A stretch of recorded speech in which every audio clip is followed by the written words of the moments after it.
to him. Let's get some reactions on this one, everyone, and some other issues regarding the conduct of the Kogi elections and looking ahead to the Kogi West Senatorial election. Joining me from our Abuja studio, Senator Dino Melaye, the PDP candidate in that election. He joins us from our Abuja studio, and beside him is Mr. Onogu Mohammed, the Chief Press Secretary to the Kogi State Governor. Thank you so much, gentlemen, for coming on tonight. Senator Melaye, let me ask you your reaction to what Mr. Adams Oshomole said. He said you are 20,000 feet above the sea level, and perhaps referring to the margin of lead, and he was also referring that you are one of the 16 lawmakers who left the APC for the PDP, out of which you are the only one still standing that is not, the others, according to him, were not re-elected. What's your reaction to that? Anyway, I want to start by giving glory to God that I am alive. Out of the same election, we lost 16 people. The election wasn't about the election. Actually, it was about the life of Dino Melaye. So I give glory to God, who is the supreme control of the universe, that I'm alive, and to him alone be the glory. Having said that, there was no election in Kogi State. And the figures being paraded are fictitious figures, and we have 100% evidence to prove that there was no election in Kogi State. And before I even go into the details, the verbal diarrhea by the chairman of APC, boasting that 16 of us left the APC and that I'm the only one standing, and in a matter of days, he said, I will leave the Senate. I want to say that is human verdict, but there's a God verdict. And I want to assure you that he didn't even get his calculation right. Senator Dambaba from Sokoto State was one of us who decamped, who just won his seat back at the Court of Appeal. And Senator Dambaba is right now in the Senate, and his 4 years is guaranteed. But because they are desperate to pronounce evil, they forgot that Dambaba is back to the Senate. And my seat will not be vacant. I will continue to be a senator of the Federal Republic of Nigeria by the grace of God in the next 4 years. I won that elections. We have the pink copy of all our unit results. These have been tabulated, and clearly I won that election. And smart Adeyemi in his good conscience know that I won that elections. And I want to say that from the various infractions of what happened during the elections, you will see that Ward A in Lokoja local government have 23 polling units. And it is in Ward A that the helicopter was hovering between Lokogoma and Adankolo Primary School. And unfortunately, that same helicopter shooting bullets from the sky down to various polling units and even releasing tear gas. One of the bullets from the helicopter hit one person in Lokogoma, and that person died instantly. As I speak to you, results have been returned from that particular polling unit where somebody died. In Adankolo, 3 people died, and 3 souls were lost. In that place where they came shooting, killing, maiming, results have been returned from Adankolo Primary School. There were cutting of ballot boxes, shooting in cinema units. There was the same thing happened in many other units in Crowder Memorial College. Out of the 23 units in Ward A of Lokoja, there were cutting of ballot boxes in about 20 out of 23. But as I speak to you, elections were not cancelled in any of the units in Ward A in Lokoja. One of the units, we have videos, we have recordings, we have evidence that the convoy of the governor was involved in the cutting away of ballot boxes, and it's one of the videos that have also been submitted to INEC. And we have videos of other units in Lokoja Metropolis. And there are reports from even INEC officials about Senator Melaye, apologies, let me butt in, and let's take it one after the other. Interestingly, Senator Dino Melaye, you have videos of what, that some of which you passed on to us.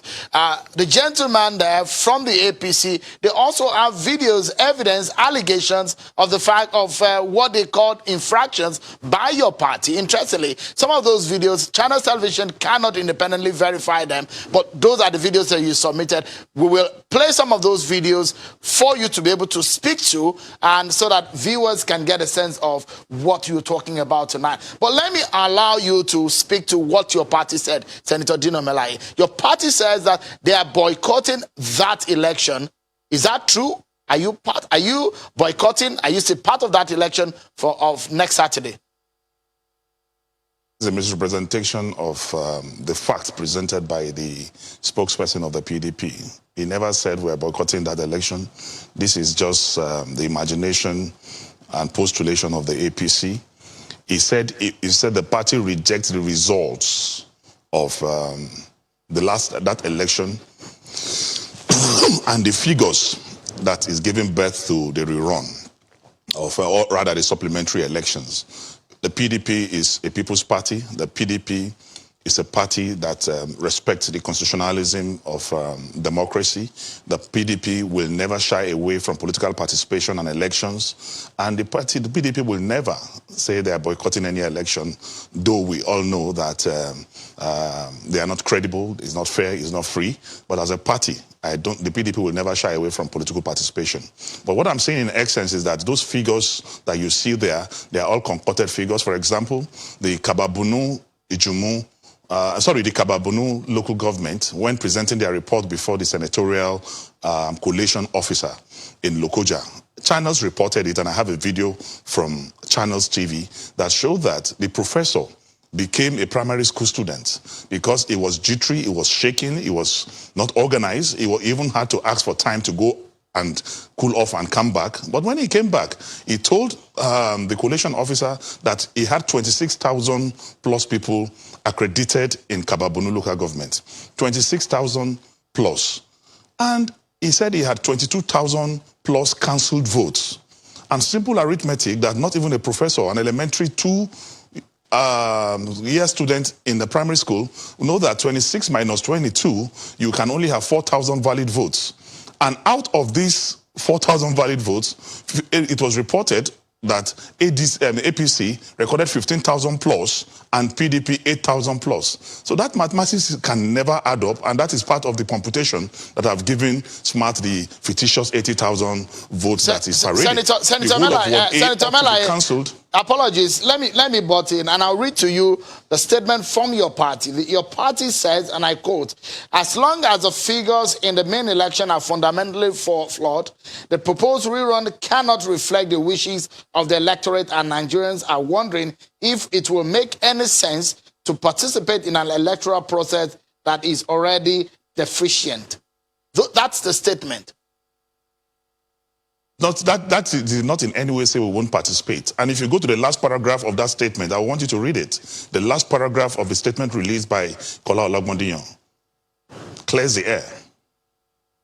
Okay, let me show you one of the videos which you brought forward and which you're making allegations. Like I said earlier on, China Television cannot independently verify some of these videos, but these are videos as submitted to us by some of my guests on the program today. You were talking about this very one, isn't it, where you alleged that they were cutting away of ballot box, isn't it? After releasing tear gas and bullets on innocent Nigerians, innocent voters.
Senator Melaye, this is one of the videos you brought forward where is this?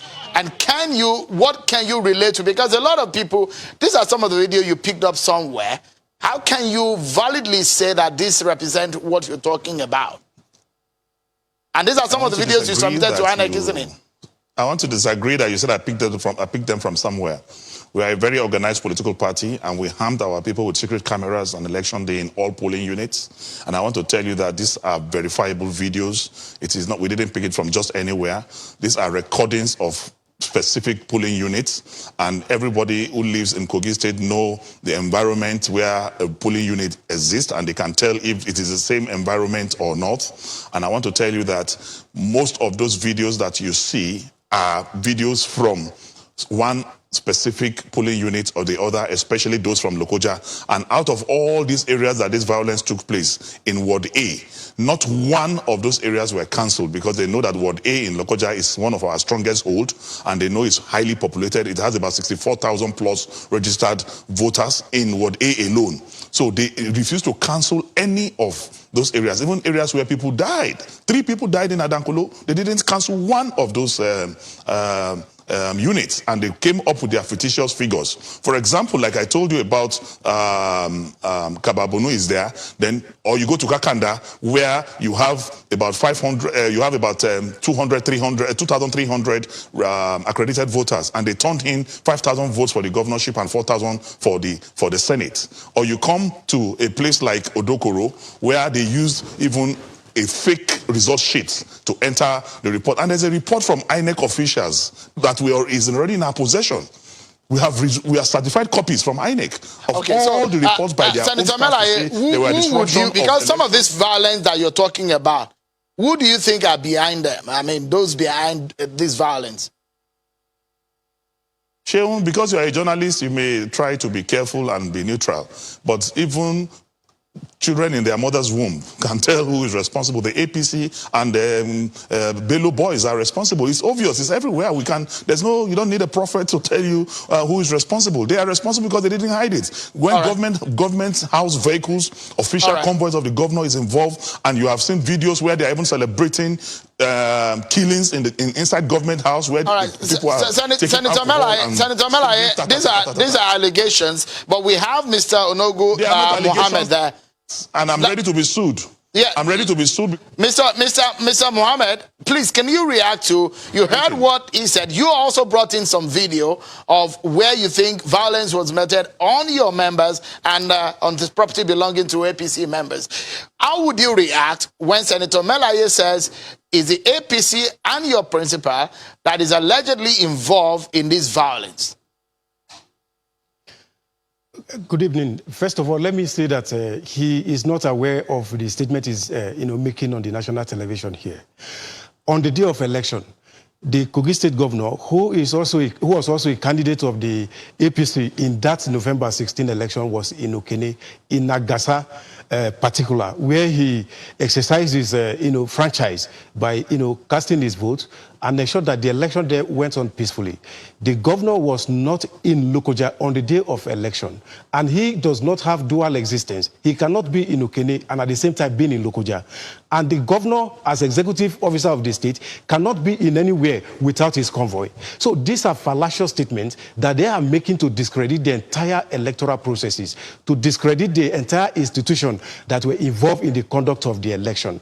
We have evidence of, clips evidence where Mr. Dino Melaye was, distributing money on the line when they were voting. He was sharing money to electorate to, encourage them to get their vote. That was what he was doing. The videotape are all over the world. Everybody sees, know what went on in that. What are you waiting for? Sue me. And secondly, if you look at the entire processes, going by the reports that various observers has turned in after the election was largely, the governorship election was largely adjudged as being fair and credible. Jesus Christ. Yes. When we have issue, that is where he is referring to, where he has interest in election, that is Kogi West Senatorial District. And we told the electoral umpire in the past that the PDP as a political party has a reputation of a party that cannot go into election without having a plan of violence in any election. They have high affinity for violence. All right. And Mr. Onogo, apologies. Let me butt in quickly because we need to take some messages. We'll take a break. No, just a moment. We'll come back. Don't worry. Apology. Hold on, Mr. Onogo. We will come back. Excuse me, and we will show the world the videos you also brought forward so that everyone can see. Up next on the program, everyone, more discussions on the controversial Kogi elections, and we look ahead to next Saturday's Kogi West supplementary election. Don't go anywhere. More videos from the two political parties alleging violence. Join us again, everyone.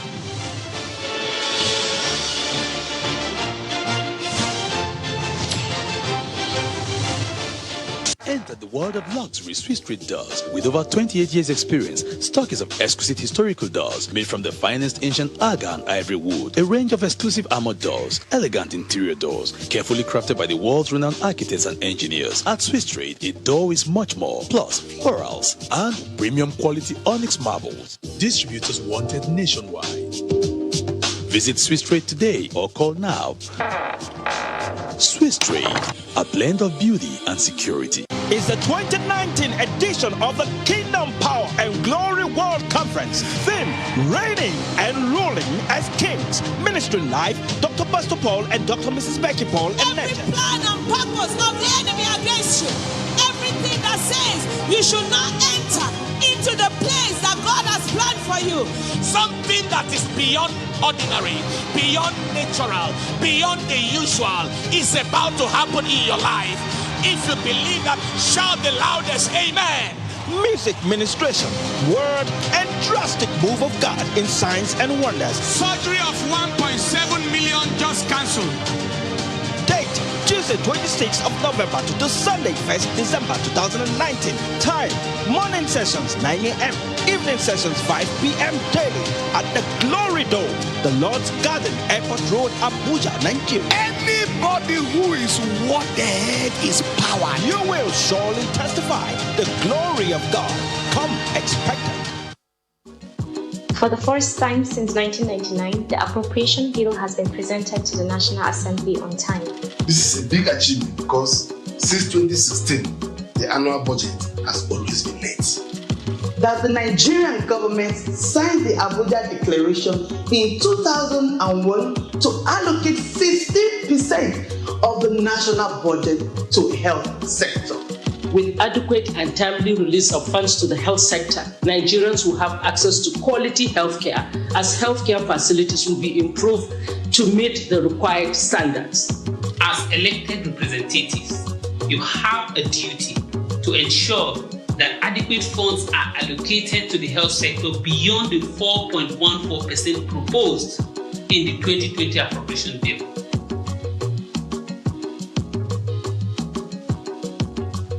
This message is from DRPC, Backward and Scale Projects.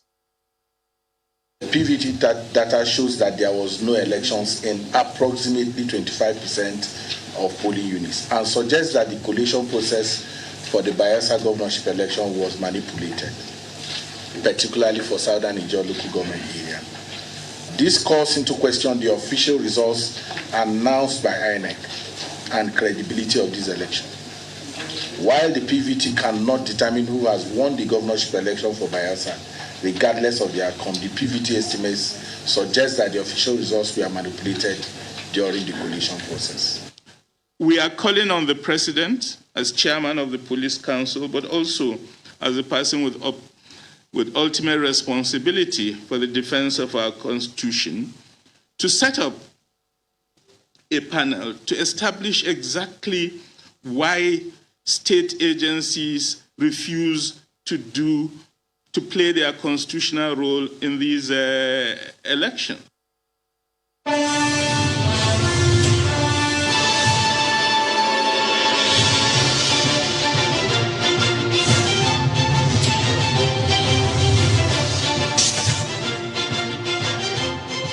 Thank you so much, everyone. Let's get back to the conversation. It's about Kogi elections and some of the issues that were generated or the crises that erupted from that election. There will be supplementary election next week, Saturday, involving majorly to resolve the umpires according to the election umpire, that there is a margin of lead of 20,520 votes, 70 votes between Senator Dino Melaye and Senator Smart Adeyemi, and the fact that the registered voters is 43,127, and they cannot determine the winner because the cancelled vote is way more than the margin of lead.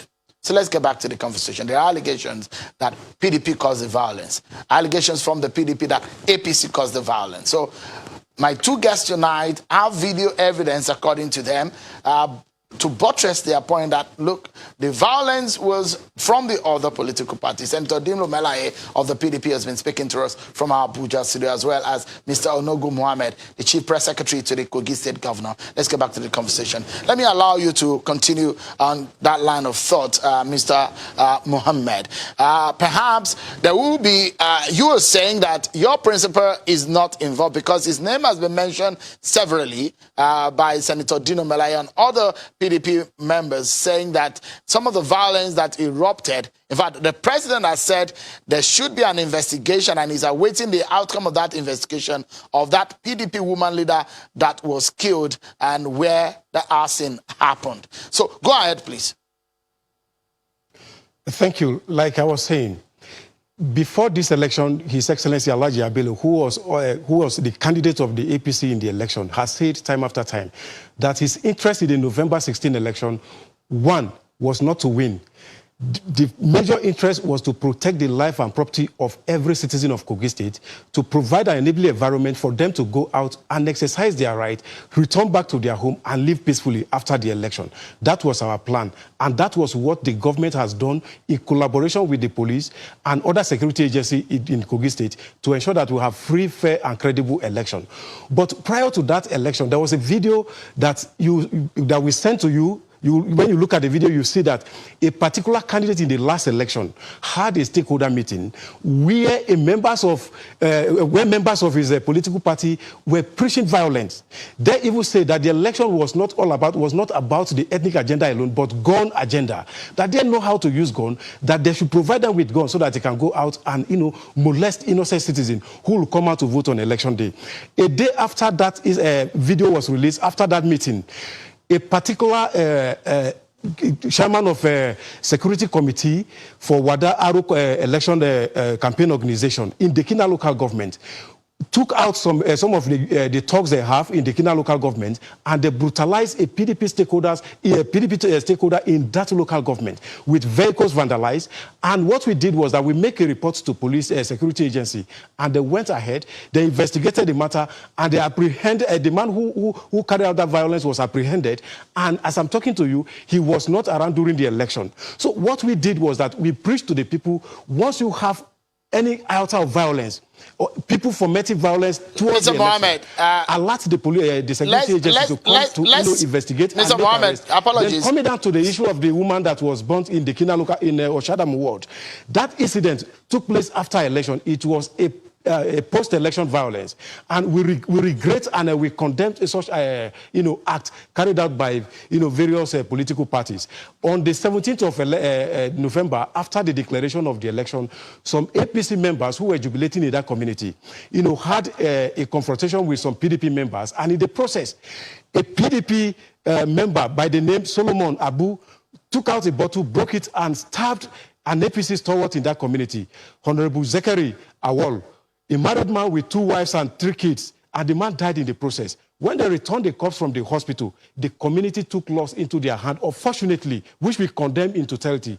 So they went to the house of Mr. Solomon Abu, who lives in the house of Mr. Simeon Abu, the husband to the late woman, and set the house on fire. And in the process, the woman was caught in the fire and he was burnt to death.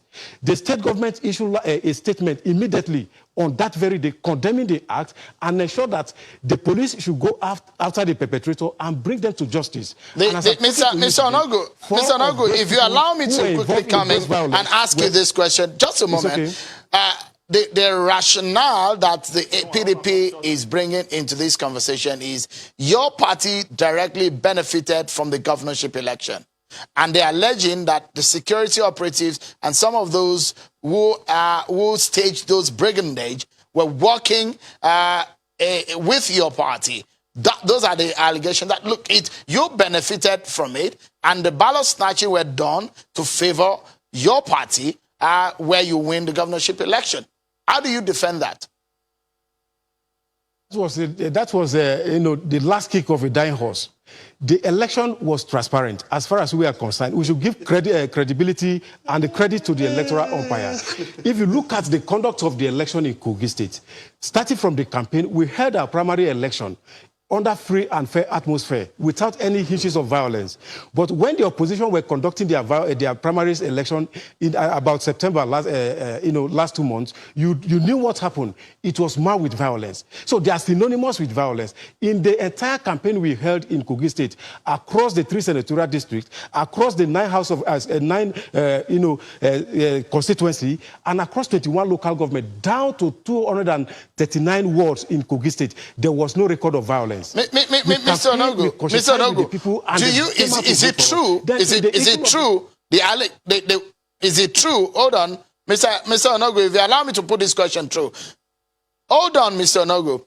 Their own jurisdiction. I hope you're hearing me. The election went on free and fair. So we did not interfere with the conduct of the police during the election, and we did not interfere with the conduct of the INEC, who are to manage. Mr. Onogo, if you allow me to, sorry, I'm the one asking the question so that you can answer. So just if you allow me to put this question through, a lot of people, observers, have said the violence is perhaps had happened with some of the political parties.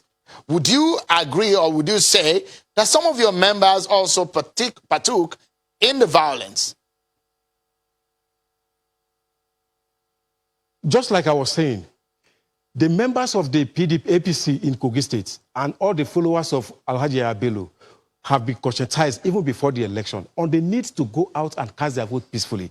What other political parties failed to do was what you saw in that video, when a particular political party was preaching to members and followers to go out, to get arms and go out on election day. We did not do that. We told the people to exercise their freedom. I will allow you to talk through, there is a bond vehicle. I will allow you to talk through what happened there and also clear the air. Mr. Onogo, if you come down so that you can hear me and we can have a conversation, okay? I will allow you to talk through the bond vehicles. Tell us what happened, because those are some of the images that you brought to us. And also clarify the video that surfaced online where they were singing that, as interpreted as to say that anyone who is to win the APC should be ready for ta-ta-ta-ta-ta. I mean, the interpretation in some Kogi language, if you can clarify, because that video went viral online, and also talk through the image of the bond vehicle. Where did this happen and what happened? Thank you. The image of the bond vehicle that you have seen belongs to the APC, an APC stalwart in Ajiolo, the Kina local government area of Kogi State. That vehicle belongs to the party, and almost 4 vehicles were burnt in that compound by the PDP thugs. After that, we notified the police of the incident, and the police went ahead to, make arrest. The person who led that attack was the chairman of security committee for Wada Aro campaign organization in the Kina local government. You can see a branded vehicle of APC being vandalized in that, picture. That is what the PDP did. And instead of going in form of reprisal attack, we conscientize, we talk to our people. All right, so clarify for us that video that went online when we saw that woman taking a selfie, and behind her, allegedly some of your members were singing, anybody who's to match up with you to experience ta-ta-ta-ta-ta, amen. So, which has been interpreted as though violence was going to be staged. Clarify clear the air on that. Thank you. I am happy that you are able to tell me what the message they were passing, because the dialect in that video was Ibira dialect. I don't understand Ibira. You understand? And what they were saying, I cannot vividly interpret what they mean by ta-ta-ta-ta. It could be anything in their own language, which I don't know, and I cannot give vivid explanation as regard to that. All right, let me go to Senator Dino Melaye now.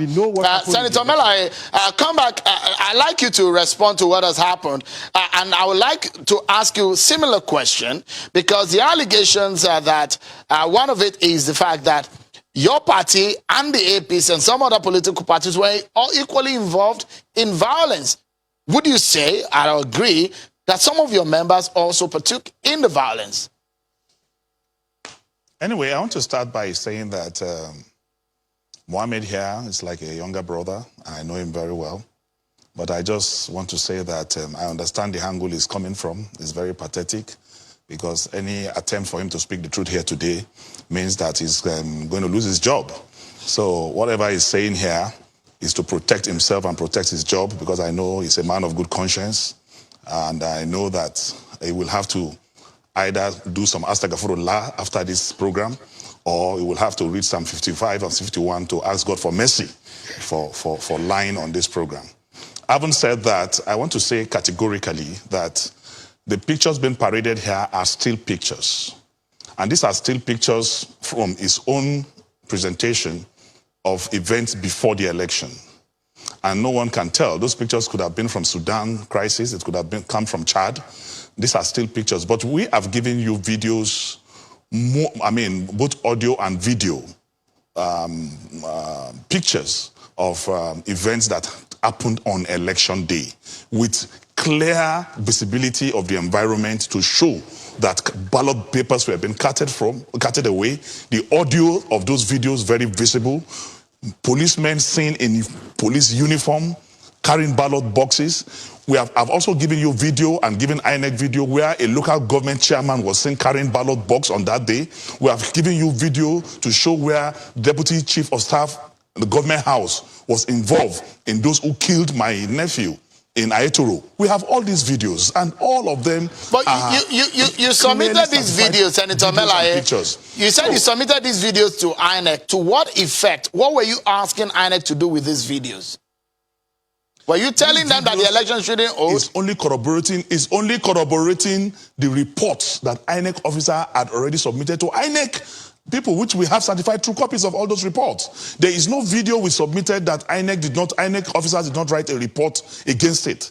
And what we are saying is that all the areas where there were violence, where there were killings, results were returned in favor of APC in all those areas. And it is very myopic and porous and intellectually stagnant for Mohammed to portray that because Yahya Bello is in Okene, he cannot sponsor violence anywhere in any part of the state. We are aware that Karaku was asked to stay back in Lokoja. We are aware that Sugarbar, his former ADC, was stayed back in Lokoja, and we have evidence for all this movement and videos to show. And the video has timing, it has date, it has location, and all these things have been put together. We're not going to argue too much with these people. But Senator Melaye, you're going into the election. Are you going into that election? I want to understand is this. Are you going to that election on Saturday? Do you have faith in the process? We are not going to the election because we have faith in the process. We are going into the election because as a political party, we will not shy away from elections. But because the results that even gave birth to this supplementary election itself is fraudulent, is not correct, it is fictitious, and you cannot build something on nothing. But because of legal proceedings, because of political participation, we as a political party will not shy away from participation. That's why we're going to the elections. But we are saying that the whole process that led to the fictitious 80,000, for example, let me tell you this. INEC, in declaring the election as inconclusive, the professor said that we are going to reconduct elections in registered polling areas with 43,000 plus. But what the timetable that INEC brought out now, they said is 46,000 plus. We have noted that discrepancies. Then number two, they brought now in the timetable Egbeda-Ega ward. And then you now said the election is to take place in Egbeda-Ega ward in Koko unit. Koko unit is not in Egbeda-Ega ward. Koko unit is in Ayeto-Rugbede 1. So you can see that when you want to steal in a hurry, you are bound to make mistakes. And that is exactly what is happening now. They've made mistakes with figures. They've made mistakes even with areas where elections should be reconducted. I gave you the history of Kaba, where 26,000 registered voters was declared by the professor, where 22,000 cancelled votes reported by the professor. We have only 4,000 valid votes. We need to close the program, this part of the conversation. And let me ask you, what hope do you have, in 30 seconds if you can respond to this, what hope do you have running against Senator Smart Adeyemi, who is about 20-something thousand votes ahead of you? Those figures do not exist. The Form EC8A is the primary election product that emanates from polling units. We have copies of all the Form EC8 across the West senatorial districts. And we have computed this Form EC8A in their myopic approach. Senator Mela, I would like to cut you there so that I can allow Mr. Mohammed to respond to some of this, because we need to close this segment. Mr. Mohammed, we're in the closing moment of the program. Your response to this, I mean, some of these issues are on the table and the allegations on the table. Your response, your final thoughts on the program. I am not surprised that Senator Dino Melaye will come on air to say that the pictures of the burnt vehicle we brought was fictitious and still images, because he at several times has brought pictures from Zimbabwe, bad roads from Zimbabwe, killings in Zimbabwe, Afghanistan, to say that it was a hard-working of good for you to show them. They are on your Twitter. They are on your Twitter handle, and they you would have sued me by now. I don't do that because we don't sued me on his own. We don't trade. We don't trade on frivolity. So that is what he is saying. But then, if you come to the election generally, on the election day in Nayoto Rogbede, polling unit 4, where Dino Melaye cast his vote. I am not from polling unit 4. Polling unit 1, where you cast your vote. I'm not from polling unit 1. You left there to other polling units. You listen. I can't listen to you when you're lying. After inducing voters with money, he moved around, violating, flagrant violation of electoral law. You have the power to be in two places at the same time. He moved around from various polling units, causing mayhem, and tried to induce electoral. In the place where they resisted his move, he caused violence there. So all the violence that took place in the last election were orchestrated by Senator Dino Melaye, who was a candidate in that election. Orchestrated by me? If you go to other senatorial districts, no, you will have to explain that. I will. If you go to you will have to explain that in court. Kogi East, for example, election took place there. On the day of election, we did not record any violence in Kogi East. If you go to Kogi Central, that's not true. Nothing of such happened in Kogi Central. That's not but true. in Kogi West, we need to pause at this moment and go on break. But I must sincerely thank both of you. Senator Dino Melaye of the PDP, thank you so much. Mr. Onogo Muhammad, CPS to Kogi State Governor, thank you so much for coming on. Well, up next on the program, we shift our attention and it's going to be on the issue of the hate speech. And now that Senator Shabi Abdullahi has hinted at amendment of the bill, what next? Find out more after this break, everyone.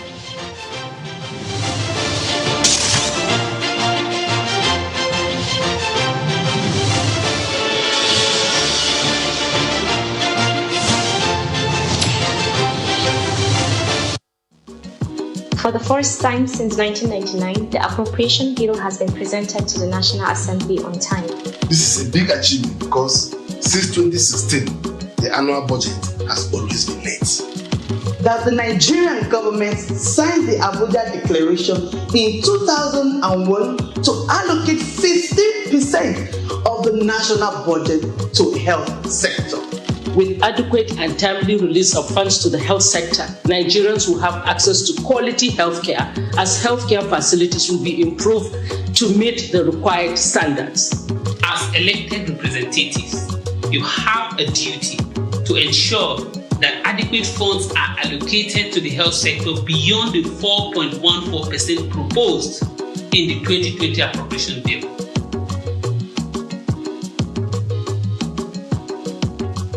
This message is from DRPC, Backward and Scale Projects.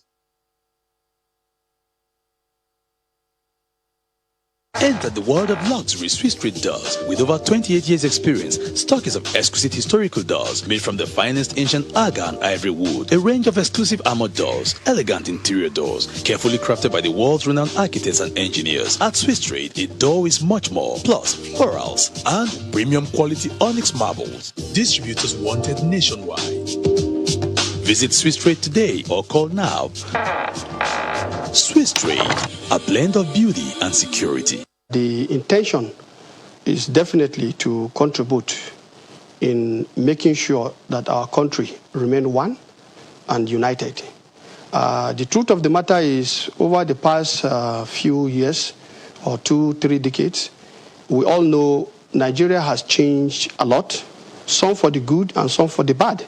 And the truth of the matter is that we've witnessed so many violence, some reported, some unreported.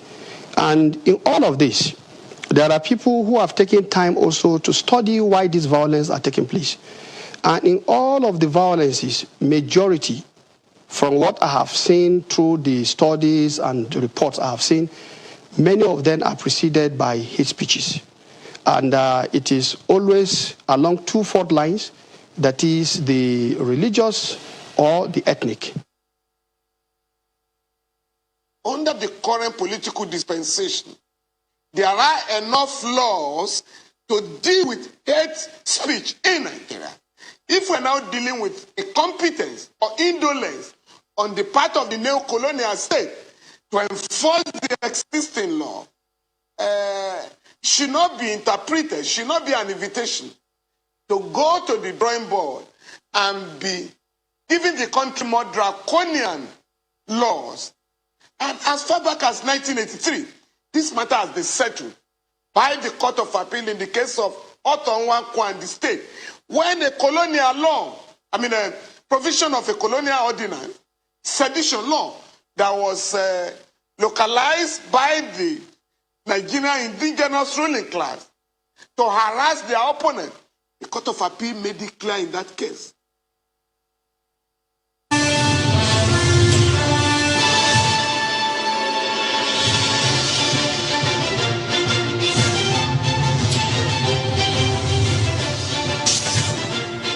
Thank you so much, everyone. Welcome back to the conversation. We'll switch our attention from the issues of the elections in Kogi State to the matters of the hate speech bill, which is sponsored by Senator Shabi Abdullah. There's been intense debate over the hate speech bill. The sponsor of the controversial bill, Senator Shabi Abdullah, appears to be bowing to pressure and has now promised that there will be an amendment to the death penalty clause of the bill. In the current bill, the death penalty is recommended for offenders, particularly those whose pose lead to the death of others. The Deputy Chief Whip of the Senate and sponsor of the bill, Senator Abdullah, says the penalty will be amended by the upper legislative chamber. According to the lawmaker, the bill will undergo fine-tuning to reflect the views of Nigerians. In his own words, Senator Abdullah says, clearly, from conversations, Nigerians agree that we have a problem in our society today as a result of hate speech, which has fueled so many violence, killings, and is responsible for cases of depression and suicide. The overall concern is to curb violence and unnecessary loss of lives and livelihoods of Nigerians due to hate-induced violence. Let's get some perspective on this issue. I have two lawyers joining me on the program tonight. Right activist, Mr. Frank Tete from our Abuja studio, and from London is Mr. Daniel Buala. Thank you so much, gentlemen, for coming up tonight on the program. What is giving a lot of Nigerians concern is the section 4 of that document, the subsection 2, which says any person who commits any of an offense under this section shall be liable to life imprisonment, and where the act causes any loss of life, the person shall be punished with death by hanging, which the senator says is going to be amended. Mr. Tietie, from the point of view of human rights, if you look at those who have been affected by hate speech, which has caused loss of lives to so many and led into hatred and ethnic violence in some areas, would you say this is a bill that was needed? Thank you very much. I do not agree. I want us to look at the remote causes of much of the violence we've had as a country, dating back to the 60s and to the present day. There haven't been any form of direct relation to hate speeches by certain persons. Rather, we will attribute much of those pockets of violence to the political mismanagement of our affairs by politicians. And so this idea of not wanting to take responsibility for such irresponsible acts by those that we have given, that have the responsibility to govern our state, that have messed up practically, that have been unable to unite a people, that have rather decided to exploit our differences for their cheap and punny political objectives, have now turned around to say that hate speech has been responsible. You see, there's a lack of research, a lack of cutting edge, pinpointing research that points to the fact that hate speech can be related to a particular incident that has taken so many lives, and that has now become a reason for having a hate speech enforcement commission. This kind of cheap approach to governance. This is, according to what Femi Falana refers to, a lazy approach to governance, a lack of innovative approaches to governing Nigeria is what's responsible for always picking up, resorting to laws, needless laws, replication of laws, replication of institutions, not caring about Mr. Tietie, those who are responsible. would you join? Would you also say, because a lot of people are drawing political inferences to this, do you think that this has any political undertone? The reason why this bill is being proposed in the first place? The bill is diversionary. We're not dealing with the real issues. We're not dealing with the fact that government has neglected its responsibility in profiling innovative means of uniting Nigerians, in trying to civilize Nigerians. And interestingly and unfortunately, we were there sometime. The military realized the importance of giving proper orientation to Nigerians, and they put to use the mass media, proper use of the mass media. But in these days, you see people who don't take active steps in trying to mold the thinking of Nigerians, in trying to take proper approaches that will help us think out of love or respect for our human rights. Rather, we are thinking of how to just make people to be afraid of governance. And rather than think, rather than work, rather than carry out proper research, simple legal research, we won't do. Going and then replicating for political purposes. And I think that, yes, it's easy to say, okay, there is an expectation that there could be a backlash of certain happenings in the past. But what you don't need is a law. What you do need is concerted effort by government agencies, by government. Mr. Tietie, let me allow your friend, Mr. Buala, to come into the conversation. Mr. Buala, there's been political inference into this. The reason why this bill, allegations are that, look, this is to muzzle the opposition, to stop dissenting voices in the country. What are your thoughts on those kind of allegations? Well, thank you for having me. I'm not sure if the bill is designed to stifle the opposition, but I believe that the bill is designed to stifle the rights of the Nigerian people, irrespective of the political affiliations that they belong to. The bill is inherently defective in form, defective in substance, defective even in couching, and defective in the spirit and the letter of that bill. I am sure that Nigeria is way behind in terms of development and democracy as compared to countries like the United States, the United Kingdom, France, and the rest. But even in the US, the Supreme Court of the United States emphasized that the rights, the First Amendment of the American citizen cannot be derogated by the Congress. If you come to England, there is no bill, there is no law called hate speech law, but the hate speech crimes are embellished in the various statutes that they have, like the Public Order Act and the rest. We already have criminal justice statutes in Nigeria that would deal with any kind of crime as contemplated even in this defective bill. You see, the law is clear about the right of citizens. In the US, in the Bluter Halls versus the state of Illinois, the Supreme Court of the United States talks about the right of the citizens who cannot be taken. Now, let's come back to the bill, what I call lazy bill, enacted by lawmakers. If not to restrict the right of citizens, take, for example, if you say something that oppresses a particular section of the society or inflict fear of death, it is covered by the Terrorism and Prevention Act. If he says something that maligns the image of someone, there is a law that deals with that, law of defamation. If you say something that incites the public against the government, there is a law of sedition that deals with it. And in this our practice of law, duplicity is what we try to avoid, because the law, if enacted, will be considered as a bad law. Mr. Boala, let me just get this straight from you. So this is clearly a departure from, you are an insider in the APC, you know the internal workings, because a lot of people will say the social media bill is up almost at the same time the hate speech bill, which a lot of people are already drawing political inference. Are you saying that the government of the day does not have any ulterior motive onto this? Is that what you're saying?